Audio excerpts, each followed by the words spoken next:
Para sa araw na to boy, swap deal naman yung gagawin natin. Ang natipuhan ng buyer natin ay itong Toyota Corolla Altis natin na V-Variant top of the line. Na ipapalit dito naman sa dala niya na Toyota Vios 1.5G top of the line din pero manual transmission. Mukhang pagod na si Bossing mag-manual transmission sa traffic ng EDSA araw-araw. Posible yung gantong mga trade and upgrade deal. PM lang kayo sa Project RBS. Tulungan na rin natin si Bossing maglipat ng kanyang mga gamit na hindi na siya mangangapos ngayon sa space dahil napakalaki na ng space ng Altis niya. So yun boy, tulungan na lang natin si sir dito nga sa nakatransaction natin na swap sir. Maraming salamat ha. Gamit si sir eh. Kinulang yung Vios niya dun sa space niya, mukhang dun sa may Altis. Hindi na siya kukulangin. Napakalaki na yung magiging space niya. So ito nga pala boy, yung Altis na nakuha natin. May kausap na nga lang kami ngayon dito. Hindi ko alam kung maipopost ko pa to or mabebenta na rin. Pinakita ko lang din sa inyo para kumpleto dito sa vlog. So yun boy, kasama ko nga pala si Boss Jay. Siyempre sa paggawa ng transaction na to, si Boss G nakasama na rin natin. So tulungan lang namin si Sir na makapaglipat. Sir, baka may gusto lang kayo batiin.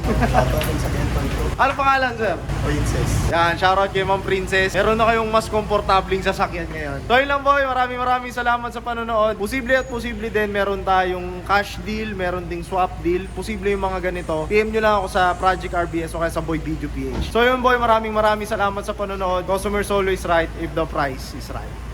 Tuloy-tuloy na tayo boy, isang transaction pa para sa araw na to. Nissan Sentra 97 model, budget meal lang. 75k manual transmission na buyer natin na galing pa ng Pangasinan. Abutin din siguro sila dito ng 5 hanggang 6 na oras sa biyahe. Ingat po kayo. So yun boy, kasama ko na yung bagong may-ari, si Sir Alan tsaka si Ma'am Vienalyn.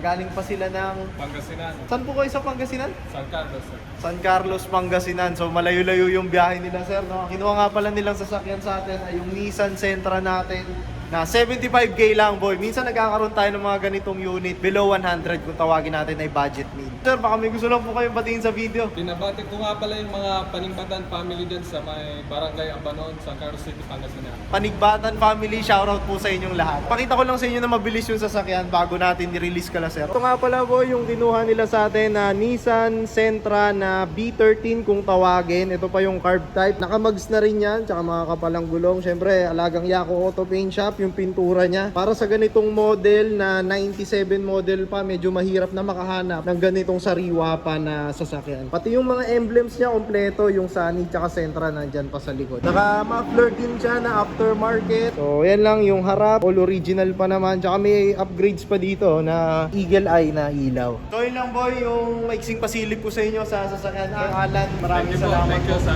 smooth na transaction. Ako, malayo-layo pa yung biyahe nila sir. Hindi ko na sila masyado patagalin. Ingat po kayo sa biyahe nyo. Customers always right if the price is right.